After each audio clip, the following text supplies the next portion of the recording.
I need to, nag-undergo ako ng radiation, chemo, Herceptin treatment.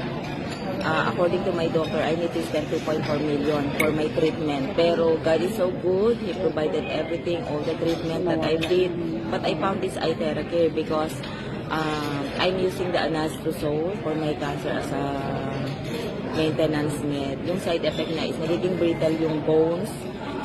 Talagang hindi ko siya maitaas, hindi ko maigalaw, especially the shoulder part.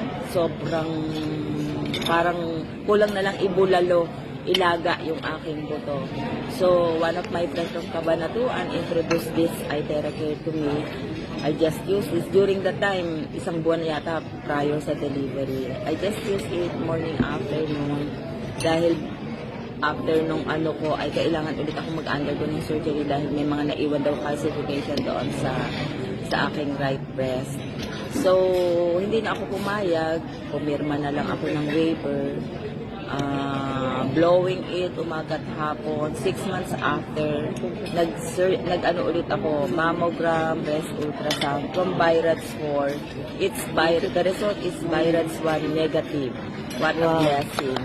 So God is using this iTeracare for our, alam niyo yon, yung for our healing, naturally, and at the same time, sabi ko palagi, every time na sinasabi ko yung iTeracare, laging prayer is the best medicine, and still the Lord Jesus Christ is our greatest physician. But the Lord is using this gadget, this one.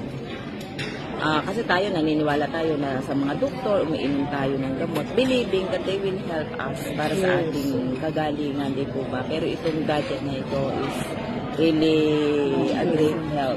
Needs a doctor. Yeah. Selfie naman This is a DIY, do-it-yourself remedy at home. Wow. So good. Praise God, all glory to God. Kasi alam mo, Mayor na Padilla, General Manager po ako ng Tansa Water District in Cavite. Yeah.